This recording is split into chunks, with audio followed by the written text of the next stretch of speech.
આજના કાર્યક્રમના આયોજકો, સભામાં ઉપસ્થિત વડીલો, યુવાન મિત્રો, કાર્યક્રમના આયોજકો, ભાઈઓ અને બહેનો, આમ તો જો કે ખૂબ જ વ્યસ્તતા છે, કારણ કે વિદેશમાં યુદ્ધ ચાલે છે અને એના કારણે આપણા દેશની અંદર કોઈ પણ પ્રકારની અવ્યવસ્થા ન ઊભી થાય એ માટે અમારો બેઠકોનો દોર ચાલી રહ્યો છે. પરંતુ તે છતાંય આજે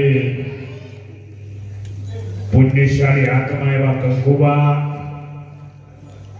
જે સદેહ આપણી વચ્ચે નથી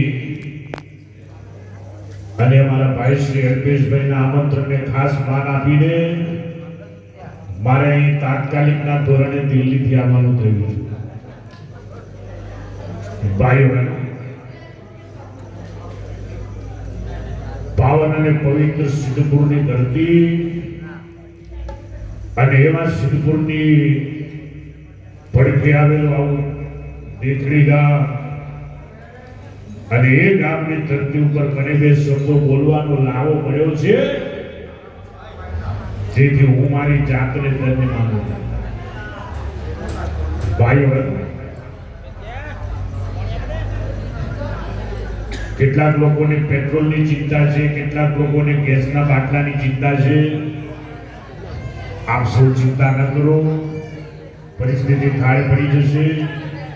વધુ કઈ ન કહેતા જે આત્માને નિમિત્તે મળ્યા છીએ એવા કંકોબાને હું કરબદ્ધ નતમસ્તક પ્રણામ કરું છું, ભાવાંજલિ અર્પું છું, શ્રદ્ધાંજલિ અર્પું છું, આદરાંજલિ અર્પું છું અને આ વાત સાથે મારી વાણીને વિરામ આપું છું.